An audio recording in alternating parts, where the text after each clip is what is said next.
ಹಗಲು ಮಲಗಿ ರಾತ್ರಿ ಮಾತ್ರ ಬೇಟೆಯಾಡುವ ಒಂದು ಅದ್ಭುತ ಪಕ್ಷಿ ಇದೆ. ಅದರ ಕಣ್ಣುಗಳು ದೊಡ್ಡದು, ಕುತ್ತಿಗೆ 270 ಡಿಗ್ರಿಯವರೆಗೂ ತಿರುಗಿಸುತ್ತದೆ. ಹಾಯ್ ಹಲೋ ನಮಸ್ಕಾರ, welcome back to my YouTube channel science facts with ಮೇಘನಾ. ಆ ಪಕ್ಷಿ ಬೇರೆ ಯಾವುದೂ ಅಲ್ಲ, ಗೂಬೆ. ನಾವು ಸಾಮಾನ್ಯವಾಗಿ ಗೂಬೆ ಎನ್ನುವ ಪದವನ್ನು ಬೈಯೋದಕ್ಕೆ ತುಂಬ ಬಳಸುತ್ತೇವೆ. ಇಂದು ನಾವು ಗೂಬೆಯ ಬಗ್ಗೆ ಹಲವರಿಗೆ ತಿಳಿಯದ ಆಶ್ಚರ್ಯಕರ ಸಂಗತಿಗಳನ್ನು ತಿಳಿಯೋಣ. ನಮ್ಮ ಸಮಾಜದಲ್ಲಿ ಗೂಬೆ ಅಂದರೆ ಅಪಶಕುನ, ಕೆಟ್ಟದ್ದು ಎಂಬ ಮೂಢನಂಬಿಕೆಗಳೇ ಹೆಚ್ಚು. ಆದರೆ ವಿಜ್ಞಾನ ಮತ್ತು ಪ್ರಕೃತಿಯ ದೃಷ್ಟಿಯಲ್ಲಿ ಗೂಬೆ ಎಂದರೆ ಅದ್ಭುತದ ಪಕ್ಷಿ. ನಿಮಗೆ ಗೊತ್ತಿಲ್ಲದ ಅತ್ಯಂತ ರೋಮಾಂಚಕ ಸತ್ಯಗಳನ್ನು ತಿಳಿಯಲಿದ್ದೇವೆ. ಈ ವಿಡಿಯೋ ಕೊನೆಯವರೆಗೂ ನೋಡಿ. ಅದ್ಭುತದ ಶರೀರ ರಚನೆ, ಕಣ್ಣುಗಳು ಮತ್ತು ಕುತ್ತಿಗೆ. ಮೊದಲನೆಯದಾಗಿ ಗೂಬೆಯ ಕಣ್ಣುಗಳು. ಗೂಬೆಯ ಕಣ್ಣುಗಳು ಕಣ್ಣುಗುಡ್ಡೆಗಳಲ್ಲ, ಟ್ಯೂಬ್ಗಳು. ನಿಮಗೆ ಗೊತ್ತೇ? ಗೂಬೆಯ ಕಣ್ಣುಗಳು ನಮ್ಮಂತೆಯೇ ರೌಂಡಾಗಿ ಇರುವುದಿಲ್ಲ. ಅವು ಸಿಲಿಂಡರ್ ಅಥವಾ ಟ್ಯೂಬ್ಗಳಂತೆ ಇರುತ್ತವೆ. ಅದರಿಂದ ಅವುಗಳಿಗೆ ತಮ್ಮ ಕಣ್ಣುಗುಡ್ಡೆಗಳನ್ನು ಅತ್ತಿತ್ತ ತಿರುಗಿಸಲು ಸಾಧ್ಯವಿಲ್ಲ. ಕಣ್ಣುಗಳು ತಿರುಗಿಸಲು ಸಾಧ್ಯವಿಲ್ಲದ ಕಾರಣ ದೇವರು ಇವುಗಳಿಗೆ ಅದ್ಭುತ ಕುತ್ತಿಗೆಯನ್ನು ಕೊಟ್ಟಿದ್ದಾನೆ. ಗೂಬೆಗಳು ತಮ್ಮ ತಲೆಯನ್ನು ಬಲಕ್ಕೆ ಮತ್ತು ಎಡಕ್ಕೆ 270 ಡಿಗ್ರಿ ತಿರುಗಿಸಬಲ್ಲವು. ಅಂದರೆ ತಲೆಯನ್ನು ಹಿಂಭಾಗಕ್ಕೆ ಪೂರ್ತಿಯಾಗಿ ತಿರುಗಿಸಿ ನೋಡಬಲ್ಲವು. ಇಷ್ಟು ತಲೆ ತಿರುಗಿಸಿದರೆ ಇದಕ್ಕೆ ತಲೆ ನೋವುವುದಿಲ್ಲವೇ ಹಾಗೂ ರಕ್ತನಾಳಗಳಿಗೆ ತೊಂದರೆಯಾಗುವುದಿಲ್ಲವೇ ಎಂದು ಯೋಚಿಸುತ್ತಿದ್ದೀರಾ? ಇಷ್ಟು ತಲೆ ತಿರುಗಿಸಿದರೂ ಇವುಗಳಿಗೆ ನೋವು ಆಗೋದಿಲ್ಲ ಹಾಗೂ ರಕ್ತನಾಳಗಳಿಗೆ ಹಾನಿಯೂ ಆಗೋದಿಲ್ಲ. ಏಕೆಂದರೆ ಇವುಗಳ ಶರೀರದಲ್ಲಿ ವಿಶೇಷ ರಕ್ತ ಪರಿಚಲನ ವ್ಯವಸ್ಥೆ ಇದೆ. ಗೂಬೆಗಳನ್ನು ಸೈಲೆಂಟ್ ಫ್ಲೈಟ್ ಎಂದು ಕರೆಯಬಹುದು, ಅಂದರೆ ನಿಶ್ಶಬ್ದ ಹೋರಾಟ. ಯಾವುದೇ ಹಕ್ಕಿ ಹಾರುವಾಗ ರೆಕ್ಕೆಯ ಶಬ್ದ ಕೇಳಿಸುತ್ತದೆ, ಹೌದಲ್ಲವೇ? ಆದರೆ ಗೂಬೆ ಹಾರುವಾಗ ಒಂಚೂರು ಶಬ್ದ ಬರುವುದಿಲ್ಲ.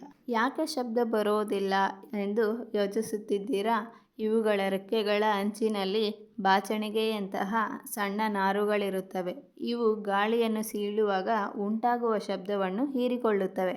ಇದರಿಂದ ಕತ್ತಲೆಯಲ್ಲಿ ಇಲಿ ಅಥವಾ ಸಣ್ಣ ಪ್ರಾಣಿಗಳಿಗೆ ಗೂಬೆ ಬರುತ್ತಿದೆ ಎಂದು ಸುಳಿವೇ ಸಿಗುವುದಿಲ್ಲ. ಗೂಬೆಯ ಇನ್ನೊಂದು ವಿಶೇಷತೆ ಏನೆಂದರೆ ಗೂಬೆಯ ಎರಡೂ ಕಿವಿಗಳು ಒಂದೇ ಮಟ್ಟದಲ್ಲಿ ಇರುವುದಿಲ್ಲ.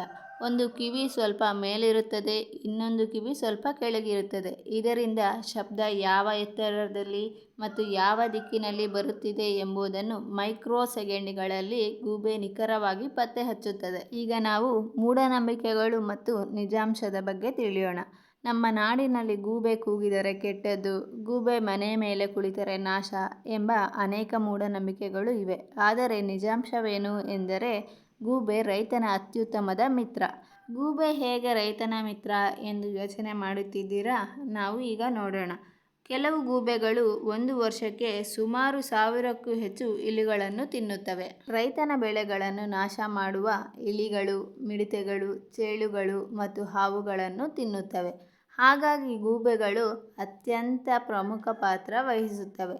ಯಾವುದೇ ರಾಸಾಯನಿಕ ವಿಷವಿಲ್ಲದೆ ನೈಸರ್ಗಿಕವಾಗಿ ಕ್ರಿಮಿಕೀಟಗಳನ್ನು ನಾಶಪಡಿಸುವ ಈ ಜೀವಿಯನ್ನು ನಾವು ಶಾಪವೆಂದು ತಿಳಿಯಬಾರದು, ಇದು ನಮಗೆ ವರ.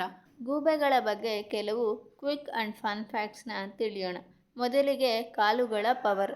ಗೂಬೆಗಳ ಕಾಲುಗಳು 2 ಬೆರಳುಗಳು ಮುಂದಕ್ಕೆ ಮತ್ತೆರಡು ಬೆರಳುಗಳು ಹಿಂದಕ್ಕೆ ಇರುತ್ತವೆ. ಇದು ಬೇಟೆಯನ್ನು ಗಟ್ಟಿಯಾಗಿ ಹಿಡಿದುಕೊಳ್ಳಲು ಸಹಾಯ ಮಾಡುತ್ತವೆ. ಗೂಬೆಗಳ ಆಹಾರ ನುಂಗುವ ಶೈಲಿ. ಗೂಬೆಗಳು ಬೇಟೆಯನ್ನು ಅಗೆದು ತಿನ್ನುವುದಿಲ್ಲ, ಪೂರ್ತಿಯಾಗಿ ನುಂಗಿಬಿಡುತ್ತವೆ. ನಂತರ ಜೀರ್ಣವಾಗದ ಮೂಳೆ, ರೋಮಗಳನ್ನು ಸಣ್ಣ ಉಂಡೆಯಾಗಿ ಬಾಯಿಯಿಂದ ಹೊರಹಾಕುತ್ತವೆ. ಎಲ್ಲ ಗೂಬೆಗಳು ರಾತ್ರಿ ಮಾತ್ರ ಬೇಟೆಯಾಡುವುದಿಲ್ಲ. ಕೆಲವು ಗೂಬೆಗಳು ಹಗಲಿನಲ್ಲೂ ಬೇಟೆಯಾಡುತ್ತವೆ. ಗೂಬೆಗಳ ಗುಂಪನ್ನು ಪಾರ್ಲಿಮೆಂಟ್ ಎಂದು ಕರೆಯುತ್ತಾರೆ. ನೀವು ಈ ವಿಡಿಯೋವನ್ನು ಪೂರ್ತಿಯಾಗಿ ನೋಡಿದ್ದರೆ ಕಮೆಂಟ್ ಬಾಕ್ಸಲ್ಲಿ ಔಲ್ ಅಂತ ಕಮೆಂಟ್ ಮಾಡಿ. ನಿಮಗೆ ಈ ವಿಡಿಯೋ ಇಷ್ಟವಾಗಿದ್ದರೆ please do like, share and subscribe. And thank you for watching science facts with ಮೇಘನಾ.